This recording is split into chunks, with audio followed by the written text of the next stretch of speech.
Welcome to Werewolf Week.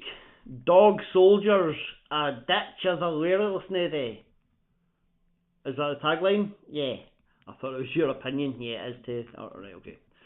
Well, let's get into it. Dog Soldiers is from 2002. It lasts about an hour and 45 minutes. It stars Kevin McKidd as Cooper and Sean Pertwee as the Sarge. Basically, a bunch of soldiers fight a bunch of werewolves. That's pretty much it. See you next time. No, there's more. Right. So, the movie opens with a young couple in, I'm guessing, the Scottish Highlands, having a romantic little camping trip. They are killed by an unseen monster. In the process, the guy drops a gift that his girlfriend had just given him, which was a silver knife. Oh, could that come in handy later? Against werewolves? Tier silver? Let's see.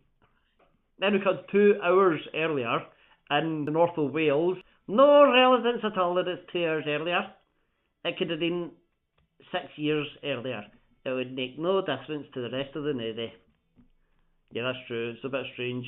Anyway, Kevin McKidd, Cooper, is a British Army soldier. He is trying to get into the Special Forces branch, like SAS or SDS or something, and he fails because he won't shoot a dog. Yeah, I mean, I don't think they really do that. And then we cut to 4 hours later, and it's no longer the forests of North Wales, it's now the forests of the Scottish Highlands, where the movie really opened with that couple. Yeah. And there are 5 British Army soldiers, including Cooper, and they're there on a little training mission. Yeah, it's Cooper, Sarge, the sergeant. It's a guy called Spoon. You'll see why they called him Spoon later. Yeah, Spoon is a bit of a funny name. It's a guy called Joe, a guy called Teddy, and they're all being tracked by the Special Forces captain. Yeah. Bit of a knob, isn't he? Yeah, that's, I don't know if they know that, but it's basically a training mission for these guys, and they find the Special Forces captain. Yeah, he's lying there like, help, he's been attacked. Yeah, all his men have been taken out, and yeah, he's the last survivor. He has been slashed by something, and he needs help. Now, there's no radio signal, no phone signal, nothing like that. So they have to, get back to civilization somehow. But before they do that, they decide, let's go and find whatever it was that attacked these guys. Why would you go and do that? You forgot to say there's a 6th member of the squad, a guy called Bruce. Oh yeah, so they split up, and they see Bruce, and they see him running through the forest. He's being chased by something, and the bloody idiot, he rushes straight into a tree branch and stabs himself. Yeah, it's a bit quite horrific. And then he's slashed to death as well. He's already dying. Yeah, he was. Poor Bruce. The surviving 5 members all meet back up and they're with the captain. They're about to be surrounded by some wild creatures. Clearly werewolves. Yeah, well.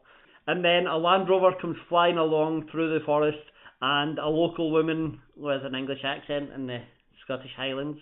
Well, she says she's local, but she's got, not a Scottish accent. Anyway, she stops, says, get in. One of the creatures jumps on the roof, like Action Jackson, sticks his hand through the roof, and they all just start stabbing it and cutting it off. So this lady, Megan, she takes them all to this big farmhouse in the middle of nowhere. The sergeant has also been slashed across the stomach in this process. His guts are hanging out, so they just tip them back in. Yeah, well, yeah. The farmhouse is completely empty except for a friendly sheepdog, and Megan helps to patch up the sergeant. The Special Forces captain, because of the way he's acting, because he's aggressive, and he is injured but he's aggressive, they patch him up and then they tie him to a chair, and they try to find out why he and his men were here in the Scottish Highlands anyway. Now, a couple of the soldiers decide, let's take that Land Rover, drive however many miles it is to the nearest town, get help, and we can get us all out of here in one piece. Yeah, so they rush out the farmhouse. It's night time by now. They head towards the Land Rover, but then the werewolves have arrived, and they just they cut the fuel line and blow up the Land Rover. Yeah. Clever girl. That was my car! She's not too bothered that there's actual werewolves. She's more upset that her car's wrecked. Yeah, priorities. Then we got a lot of kind of Night of the Living Dead type of thing, where, what do you mean, where the werewolves are trying to get in the house, the guys are boarding up the windows and doors. Yeah, and while this is going on, there's little Connery moments. The dog, the sheepdog, starts to tool out the sergeant's intestines that thinks this is a great chew toy. Yeah. One guy's hammering planks into the door frame. When a werewolf's hand comes through, he starts hammering that. One of the guys is shooting at the werewolves. The werewolf takes the gun off him and starts to shoot at him. This is crazy. Now, one of the soldiers, Terry, is taken by the werewolves. That's him. He's a goner. Yeah, sorry, Terry. See you neither. Megan says you just have to hold up here a few more hours until sunrise, and then the werewolves will leave. Where are they going to go? She also says the family that live in this farmhouse are a lovely bunch of people. They would do anything for everyone, but chances are they're the werewolves. Yeah. They don't sound very nice. She tells them that there's also an old Jeep in the barn on the farm. So they decide, right, let's get that started. We're, some of us are mechanics, we can get it sorted, get it started, and get out of here. So Joe goes out to create a distraction. Yeah, and his distraction is, he stands in the open ground, lights a flare, and says, "Come on then."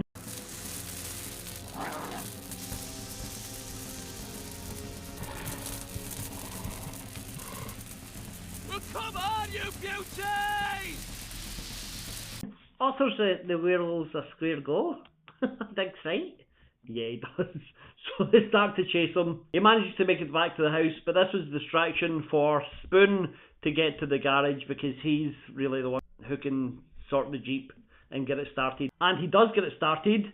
When he switches it on, hits the lights, and the headlights, is a werewolf eating Terry. Yeah, finally, a werewolf eating someone. Yeah, we haven't seen it much this week. Yeah, this has been the longest week in our life. No, it's not. You're making me watch some rubbish. And then before he can drive the Jeep back to the house, he senses there's a werewolf behind him. Yeah, so he turns around and has a fight. That's the end of Spoon. No, it's not. We'll see him later. Yeah, I don't know how he got out of that scrap, but he did. Meanwhile, Cooper and the Sarge have been questioning the Special Forces captain. He reveals, we're here, we know about these things, we're here to try and capture them, train them, and turn them into a utility device for the army. Turn them into a weapon for the British Army. Yeah, like aliens. Yeah. And he tells them this, and then he just turns into a werewolf. Yeah, he was scratched earlier in the film, and for some reason now, he is a werewolf. And he just runs off. Yeah. He has a quick fight, but then basically jumps out the window and runs away. Pussy!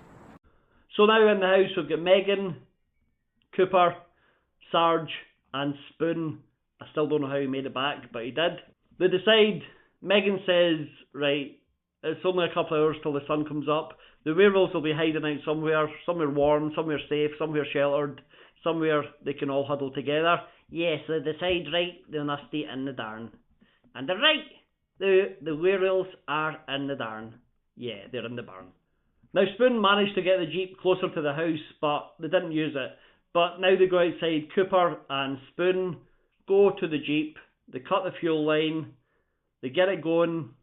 They put a gas tank in the back of the Jeep. Drive it into the barn. Jump out before it gets there. And light the trail of fuel. Yeah, and it's a massive explosion. And you think that's it? They've killed all the werewolves in one big explosion. But then Megan reveals, oh, by the way, I am part of the family that lives here. I am a werewolf, and I have let my family in. Yeah, she's let her family in. She's let all the werewolves into the house while these guys were out blowing up the barn. She begins to transform, and Sarge shits her in the head straight away. Yeah, he's not wasting time. That is good to see in one of these movies, because normally they would all stand and go, oh, she's changing, and wait for her to change. But instantly, as soon as it starts to happen, Sarge shoots her dead. Good for him. And now all the werewolves just saunter into the kitchen like the only place. Well, they do. Oh yeah, it's that family that owns this house. Anyway, so they come into the kitchen ready to kill the last 3 remaining soldiers. Stin, he decides, let's have a scrap. Yeah, he gets a knife, he does some boxing, he starts fighting a couple of the werewolves, and he's doing alright, not great. And then he's over tired.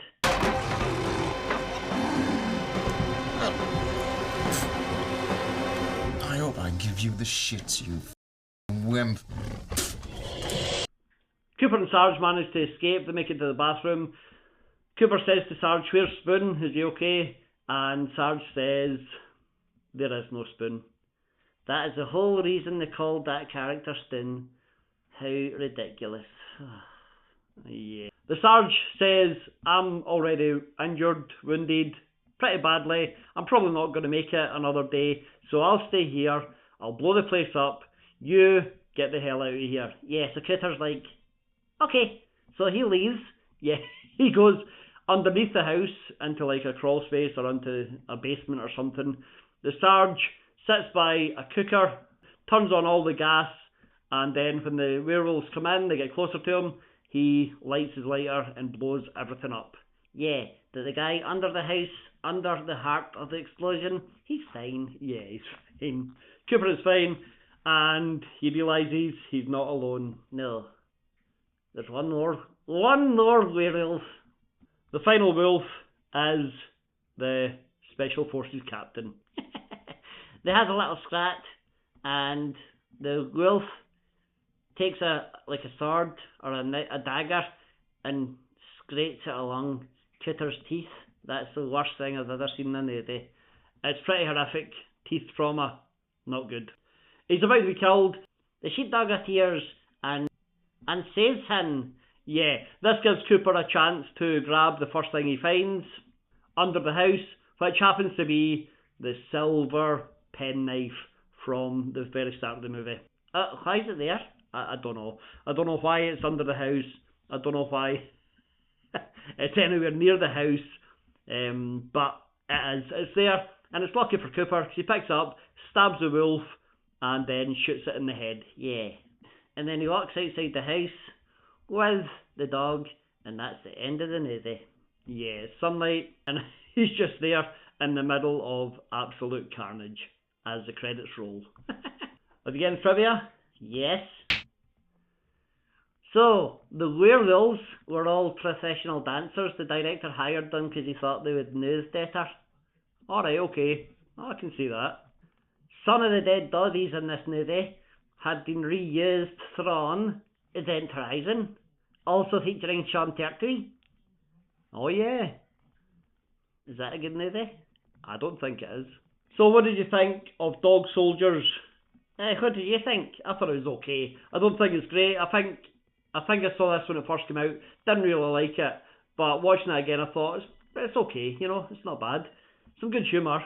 Yeah, I thought this is brilliant. I think this is the best werewolf movie we have watched this week.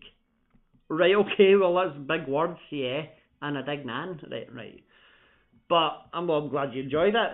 Yeah, really cool. Nice to see Scotland in a movie, even though it's just like a forest and a farm. It could have been filmed anywhere. Still cool? Okay. Well, I'm glad you enjoyed it, and I think you've been a bit harsh on some of the other films. No, like Wolf, like Silver Bullet. Absolute rubbish. Right. Well, let us know what you think of Dog Soldiers from 2002. Hit like, hit subscribe, we'll watch another video. Do you know I used to be a werewolf? Really? Yeah. That, I know, right? Now!